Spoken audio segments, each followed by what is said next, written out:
What if I told you the same castles we romanticize as noble fortresses were actually cold, echoing nightmares in winter? Imagine waking up in a palace so frigid your breath freezes mid-air, and that's if you survived the night. These weren't just strongholds, they were stone prisons. And inside, the battle wasn't just with enemies, it was with the walls themselves. Let's peel back the myth of those towering, invincible medieval castles of Old England. Sure, they stood tall as emblems of might, loyalty, and knightly pride, but what if I told you that the very walls built to keep enemies out often became silent accomplices to suffering within? When the frost crept in, life behind those massive stone slabs was anything but regal. You're thinking warm fires and hearty banquets?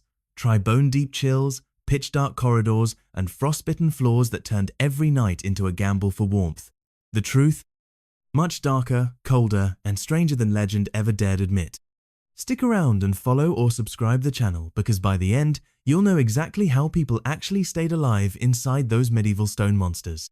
Stone, nature's most silent conspirator, shaped the skeleton of England's greatest keeps. Be it in the walls of Kingshold or Ironbar Keep, it wasn't just a material, it was a message.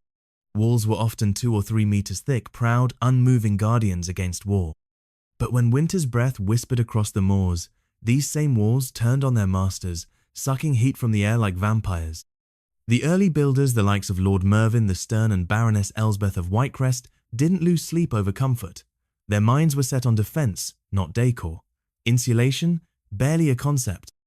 Interiors were flanked by raw stone, occasionally smeared with chalky lime or plaster.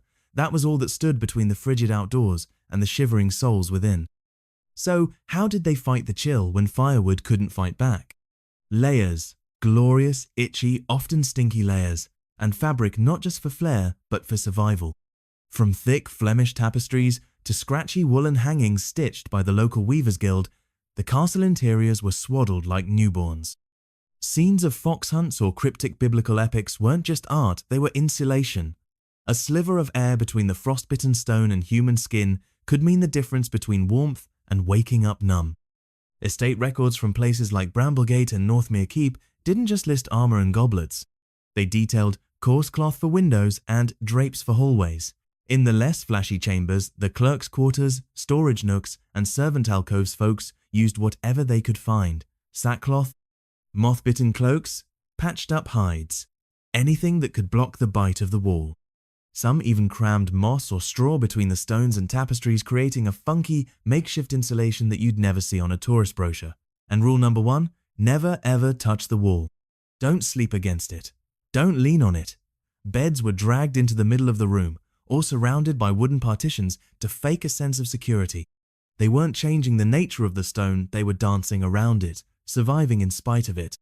Every night, after the hall quieted, families clutched their woolen layers, stared into the inky dark, and whispered silent prayers that tonight the cold wouldn't win. Now step into the grand chamber of Ravenshade, or picture the echoing heights of Old Crowspire Hall. These weren't cozy dens, these were aircraft hangars with candlelight. Lords held court, delivered verdicts, and staged feasts under ceilings that mocked the firelight.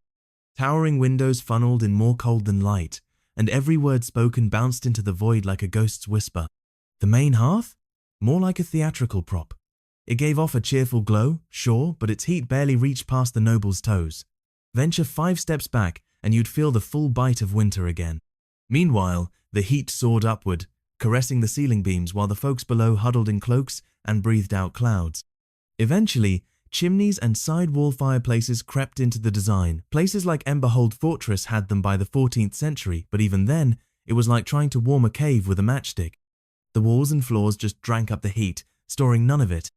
So how did they actually survive in these glorified refrigerators? Simple. Shrink the world. Instead of heating the whole space, they carved out heat islands within the hall. Portable partitions, thick curtains, folded tables drawn near the fire. Imagine kids building a pillow fort in a cathedral just to escape the breeze. That's how the adults lived. Inventory ledgers mention cloth walls and screen enclosures placed near the hearth. This wasn't decor, this was defense. Floors were littered with straw, not filth. That straw was insulation, changed out routinely, and in fancy spots, you'd find rugs or fur hides layered on top. Curtains didn't just hug the windows, they clung to every opening, desperately holding the heat hostage. They clustered around warmth like moths, beds, benches, even writing desks were pulled in close. Servants didn't have rooms. They had pockets, curtain corners, or alcoves behind fire screens. The majestic open space of the Great Hall, that was for show. Real life, in winter, was lived in cocoons. Writers of the time, like Martin, the scribe of Southmere, described noble ladies layered in furs, fingers stiff, and ink freezing in the inkwell if it strayed too far from the fire. The trick wasn't heating the hall. It was carving tiny warmth pockets into it and hiding there until spring. In those bleak winters, warmth wasn't a climate, it was a quest. Heat didn't flow, it clung. It hid in chair cushions, under rugs, beside embers. And everyone from Duke Alric to Little Wren, the scullery girl, knew the art of chasing it. So where did they go? Where were these miracle warm zones? The castles of Mistvale and Dunroath were rabbit warrens of hallways and chambers, perfect for secret heat havens. Window nooks with built-in stone benches, when lined with fabric or fur, became cozy caves.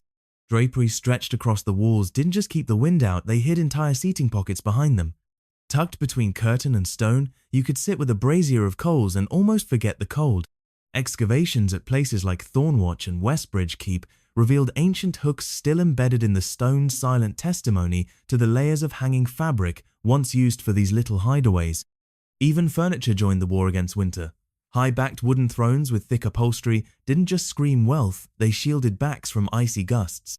Pull that chair up by the hearth, wall it in with screens, and you had your own luxury warming booth. And when it came to sleep, they didn't just get into bed, they climbed into tents. Beds had canopies, curtains, sometimes even fabric walls built around them like indoor tents. Inside, it wasn't warm, but it was survivable, and that made all the difference. They weren't just beds, they were battle stations against frost. Heavy fabric canopies with thick drapes that cascaded to the stone floor sealed the sleeper inside a bubble of precious heat. These cozy cubicles weren't luxury items for pampered nobles, they were life-saving zones where the body heat of a single person could linger just long enough to keep chills at bay. Even the smallest choices could tip the scale between comfort and suffering, like where to place a candle. Those flickering flames weren't just mood lighting, they were tiny sunbeams in a black sea of cold. People didn't leave them burning in open air where warmth would vanish in seconds.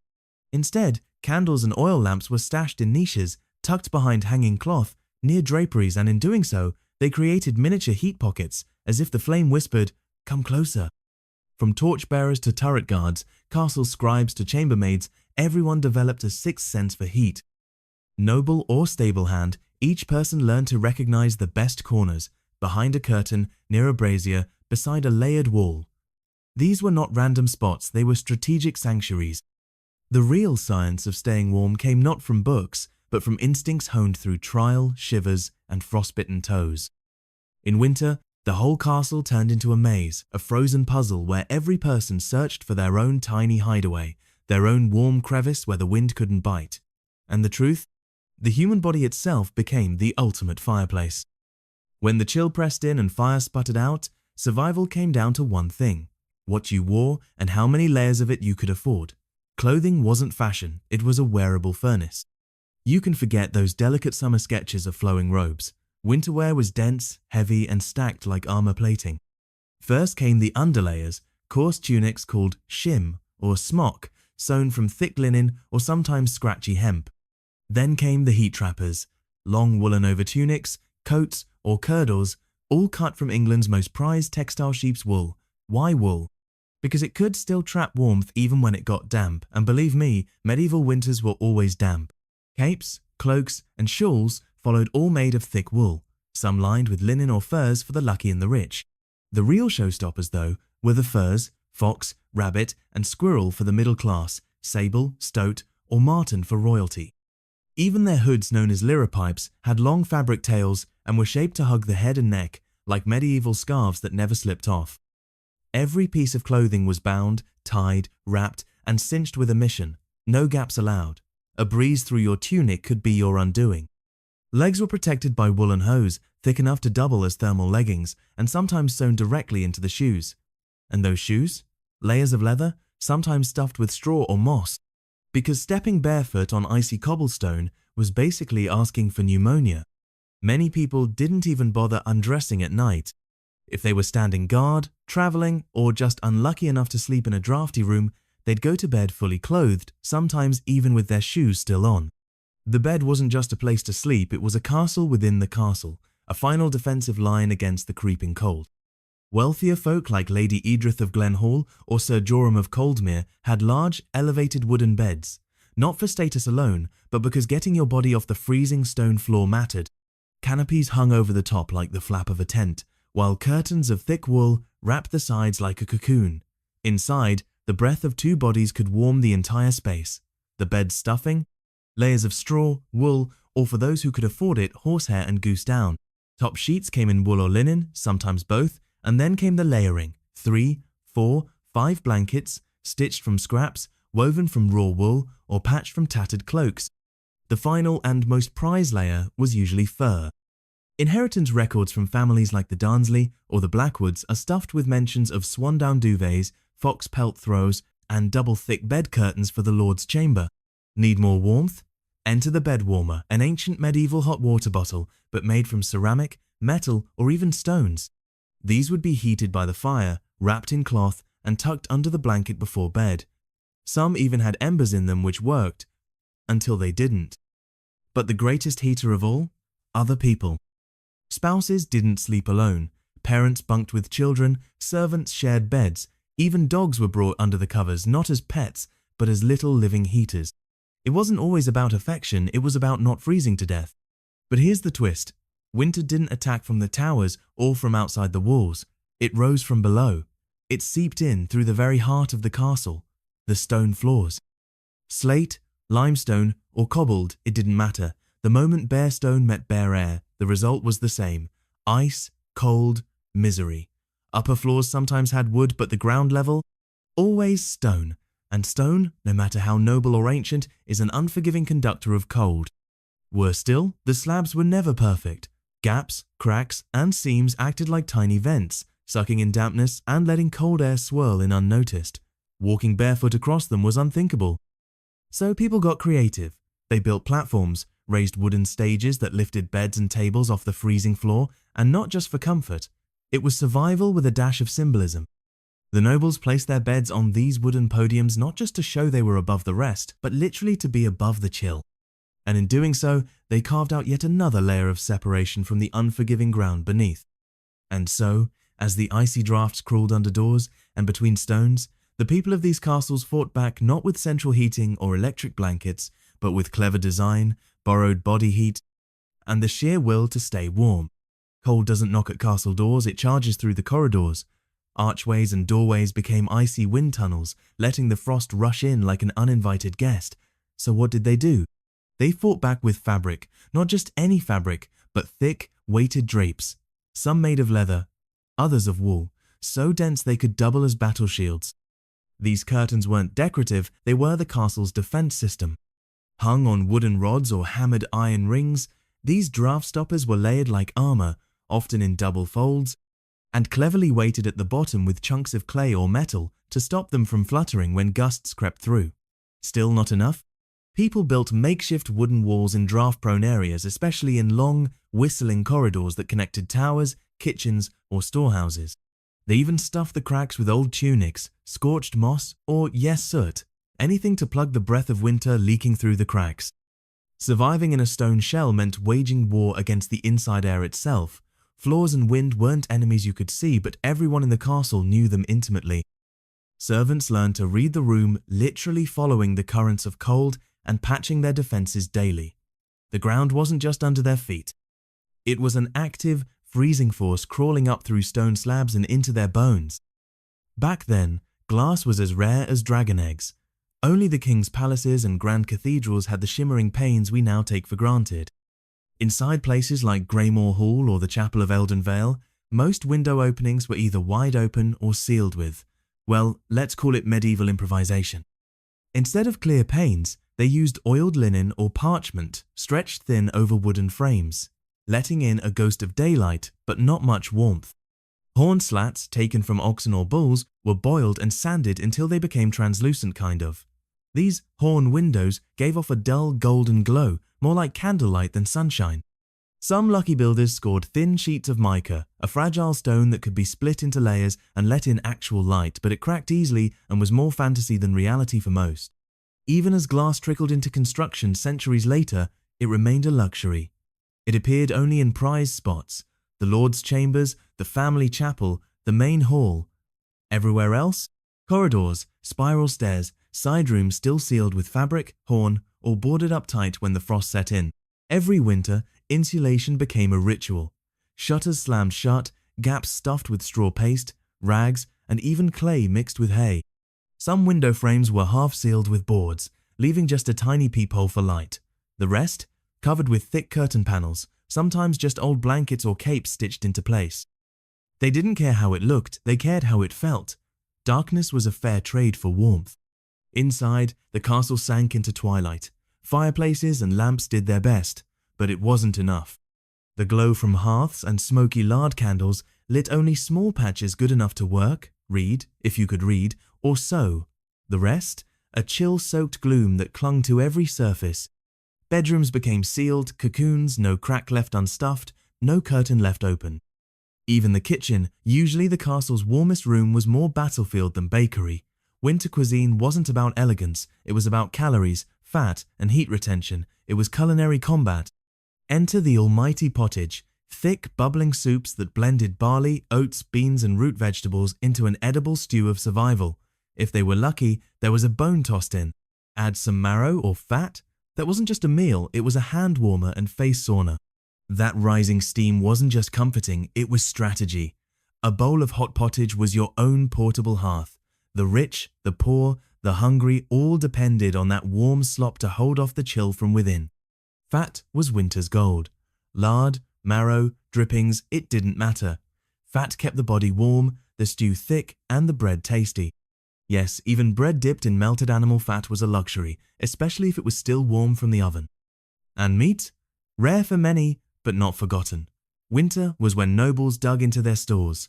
Pork, lamb, venison, even roasted swan they hunted and feasted as the cold tightened its grip. They didn't eat for flavor, they ate to keep from freezing. Everything had to be hot, rich, and stewed in energy. Bread wasn't just a side, it was the plate.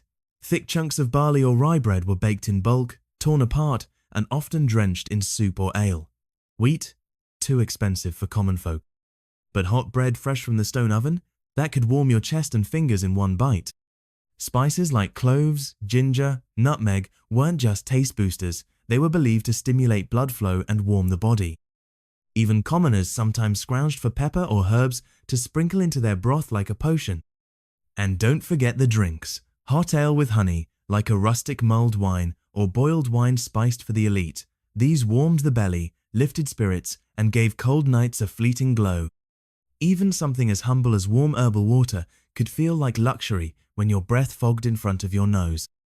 Everything that didn't rot in summer was preserved for winter. Salted meat, dried mushrooms, pickled roots, apples stored in straw-lined barrels.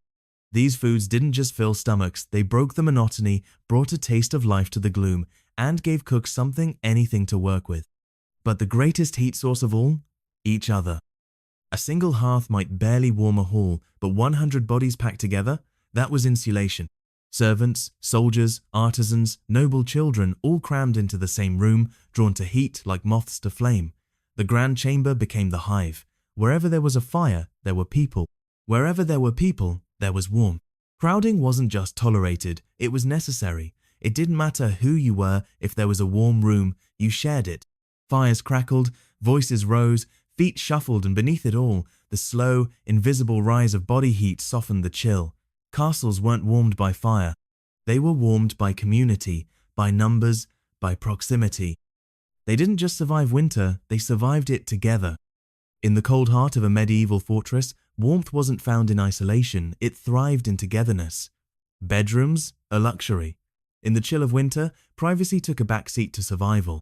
Families slept packed like sardines, not out of love, but strategic huddling. Children were wrapped into adult arms, servants curled up in corners or at the foot of master beds. Their warmth, not their presence, was what mattered. Even corridors, those drafty arteries of stone, became makeshift hostels. Straw was spread, cloaks tossed down, and people slumped beside barrels or archways. The warmth of another body was more reliable than a dozen blankets. They didn't just share rooms, they shared heat. And then there were the animals. Chickens in the courtyard? Sometimes. Goats in the cellar? Definitely. But dogs and cats? They had VIP access.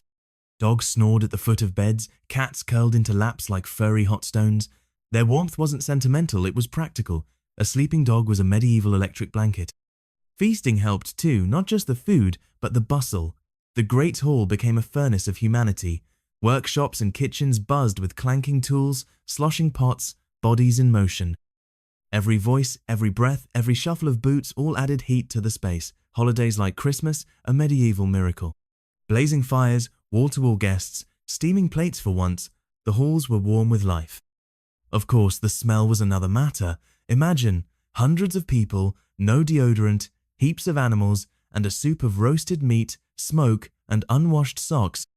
But when your nose is frozen, you stop caring. Now, let's talk about Fire the Castle's beating heart. But that heart didn't always beat strong. Early on, heat came from a central hearth, basically a fire pit in the floor of the Great Hall. The smoke snaked out through a hole in the roof if you were lucky. Otherwise, it just filled the room, turning warmth into a smoky haze of coughing fits and watery eyes. Heat mostly went up and out, not around. Later came the revolution, wall fireplaces with chimneys, real game changers. Now smoke could be whisked away while heat stayed, at least in theory. These fireplaces became more than tools, they were symbols. Adorned with carvings, coats of arms, and lined with shelves, they heated solar rooms, chapels, even some very lucky bathrooms. Still, you had to sit close, 2 feet from the flames, and you were toasty. 6 feet?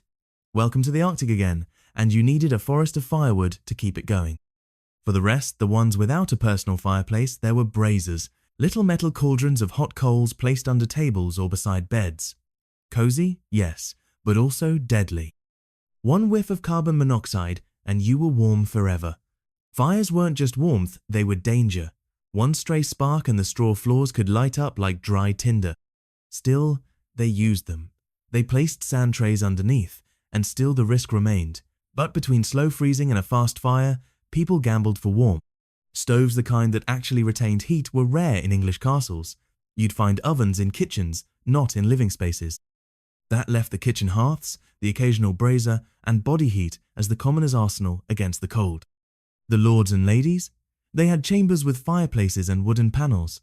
The rest? They clustered around the kitchens, buried under cloaks and blankets, hoping no one claimed their spot by the pot. But medieval builders weren't clueless. Their cold grey stones had a few clever secrets hidden in their bones. Solas, the private upper rooms of the noble family, were compact and easier to heat. And the massive stone walls, thick as tree trunks, retained heat once you got them warm slowly, yes, but they held it like a battery. And wood, glorious wood, helped too. Panelling on stone walls, wooden screens, internal framing. Castles like the one at Stokesfield still show how wood wrapped around stone like a second, warmer skin. Room placement was another trick. Inner chambers that didn't touch outside walls were warmer, and narrow arrow-slit windows? Ugly, yes. Dark, definitely, but they let in less cold. Even the architecture itself helped. Spiral staircases and crooked halls weren't just defense against invaders, they disrupted drafts. Cold air couldn't sprint through zigzags and tight corners.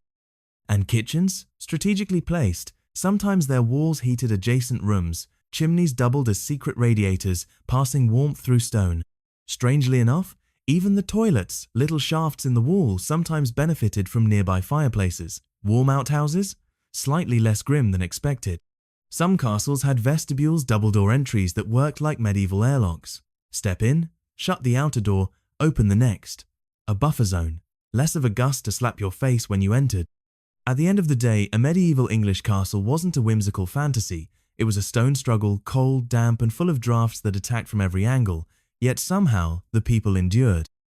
They layered wool on wool, huddled like penguins, rigged up curtains, stuffed cracks, cooked slow pots of grease-soaked soup, and got creative with everything from dogs to clay bricks. Survival wasn't elegant, it was ingenious. They didn't just live in castles, they fought them tooth and nail every winter, every night, until spring finally thawed the siege of ice.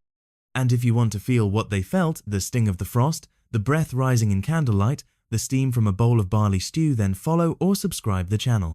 Because here, we don't just tell history, we live it.